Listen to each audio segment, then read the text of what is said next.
மக்களே, பால் தொழிலை பற்றி ஒரு பதிவு. மக்களே, என்ன பிரச்சனைன்னு கேட்டிங்கன்னா,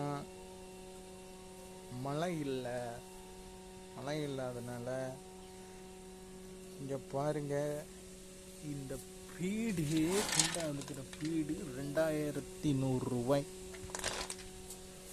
அப்புறம் பாருங்க, இந்த பஞ்சு வேலைக்காகாத பஞ்சு, குப்பை பஞ்சை வச்சு தான் இன்றைக்கி பால் இந்த கொடுத்து தான் பால் கறந்து ஊற்றிட்டு இருக்கோம். பாலோட ரேட்டு பார்த்தீங்கன்னா வெறும் 33 ரூபா, 32 ரூபா தரேங்க. இந்த பஞ்சத்தின்னு ஓட்டு மாடு எப்படிங்க பால் கறக்கும்? இங்கே பாருங்க, எப்படி மாடுகளை வச்சிருக்கிறேன்னே தெரியல.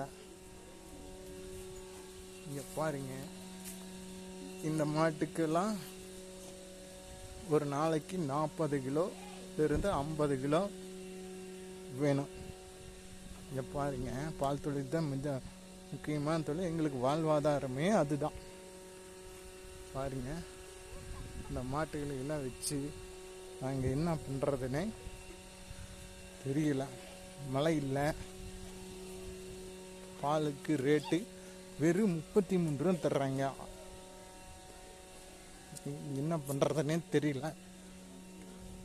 பாருங்க, இந்த மாட்டுகளுக்கெல்லாம் பாருங்க, எங்கள் வீட்டில் சம்சாரம் பால் கறக்குது. பாருங்க, ஒரு மாட்டுக்கு 40 கிலோவிலேருந்து 50 கிலோ ஒரு நாளைக்கு தீனி வேணும். எப்படி சமாளிக்க போகிறேன்னே தெரியல. தயவு செய்து பால் ரேட்டு ஏற்றி கொடுக்கணும். 50 ரூபாய்க்கு வைக்காம பால் விற்றா தான் ஏதோ கொஞ்சமாவது எங்களுக்கு லாபம் மிஞ்சும். தயவு செய்து இந்த வீடியோவை ஷேர் பண்ணுங்க. பால் தொழில் ரொம்ப ரொம்ப மோசமாக போயிட்டுருக்கு. பாருங்க, மாடு ஒரு நாளைக்கு குறைஞ்சபட்சா ஒரு லிட்டருக்கு செலவு 30 ரூபாய்க்கு மேலே ஆகுது. அதுபோல் சைலேஜ்னு ஒன்று இருக்குதுங்க. அது இன்றைக்கி மூட்டைக்கு காமிக்கிறேன். இதை பார்த்தீங்கன்னா, அந்த வெள்ளையாக இருக்குது பாருங்க, அது 450 ரூபா அந்த மூட்டை. வெறும் 350 ரூபாய்க்கு அந்த மூட்டை இன்றைக்கி 450 ரூபாய்ங்க. வெறும் 30 ரூபா 31 ரூபா செலவாயிடுது ஒரு லிட்டருக்கு. தயவு செய்து இந்த அரசாங்கம் எங்களுக்கு 50 ரூபாயாவது ஒரு லிட்டருக்கு ஓட்டு கொடுக்கணும். அப்போ தான் இந்த பால் தொழிலெலாம் பண்ண முடியும். இல்லாட்டி போனால் மாடுகளை பூரா வித்துற வேண்டியதான். ரொம்ப ரொம்ப மோசமாக போயிட்டுருக்குதுங்க. மழையே இல்லை.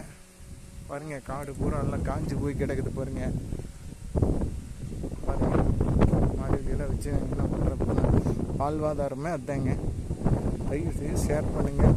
பால்வளத்துறை அமைச்சர் தயவு செய்து இதையை பார்த்து பால் ரேட்டு எங்களுக்கு சேர்த்து கொடுக்கணும். எல்லா விவசாயிகளும் ரொம்ப கஷ்டப்பட்டுருக்குறாங்க.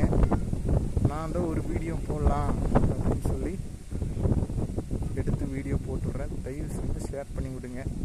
தமிழ்நாடு கவர்மெண்ட்டு கண்டிப்பாக எங்களுக்கு பால் ரேட்டு சேர்த்து கொடுக்கணும். ஒரு நாளைக்கு 50 கிலோ வரைக்கும் நம்ம மாடுகளை சாப்பிடுங்க. வேலைக்காகாத பஞ்சு சாப்பிட்ருக்கு. 5 லிட்டரு கறக்கிற மாடு 2 லிட்டரு கறக்குதுங்க. ஓப்பனாக சொல்ல போனேன், தொழில் பண்ணவே முடியாது பால் ரேட் சேர்த்து கொடுக்கலைன்னா.